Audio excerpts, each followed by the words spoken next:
He just walked to the end of the street and stopped. He stood there, looking at nothing.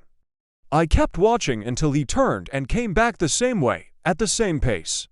As he passed my window, he looked directly at me, not with surprise or shock. He just stared as if I were the strange one in this story. I closed the window and went to the kitchen. I turned on the microwave to heat up some food, but the panel showed something strange. Instead of numbers or functions, the same alert message appeared. The words were repeating, "Remain at home. Await instructions. Everything's fine now." I turned the appliance off immediately. I looked around. The TV was off, but flickering, as if trying to turn on. My laptop no longer powered up. The radio played static, with small whispers I couldn't identify.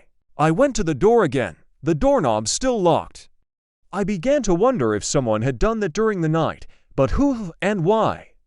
I grabbed a kitchen knife, not for protection, but because the idea of being trapped in my own home really started to weigh on me.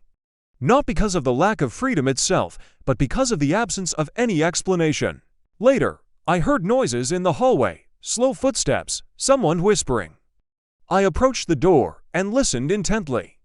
The voice repeated, almost like a child learning a new phrase, "Everything's fine now. You're safe." I went to the peephole.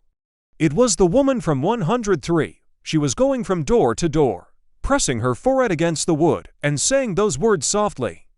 Then she would smile and continue. Her face seemed to serene, as if she had achieved some forced peace. When she reached my door, she did the same, said the words, pressed her head, and stayed there for a minute, quiet, until she left.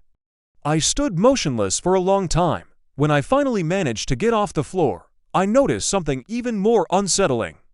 All the mirrors in the house, in the bathroom, the living room, and even on the back of the closet door, were fogged up. No windows had condensation.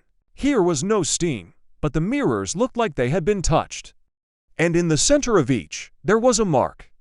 As if someone had written a single phrase with their finger, "Stay home." It was as if the message was trying to get inside me in every possible way, through the screen, through the sound, through the smell, now even through reflection. I didn't sleep that night. The world outside seemed mute. And inside me, something was starting to stir. It wasn't exactly fear, it was doubt, as if a part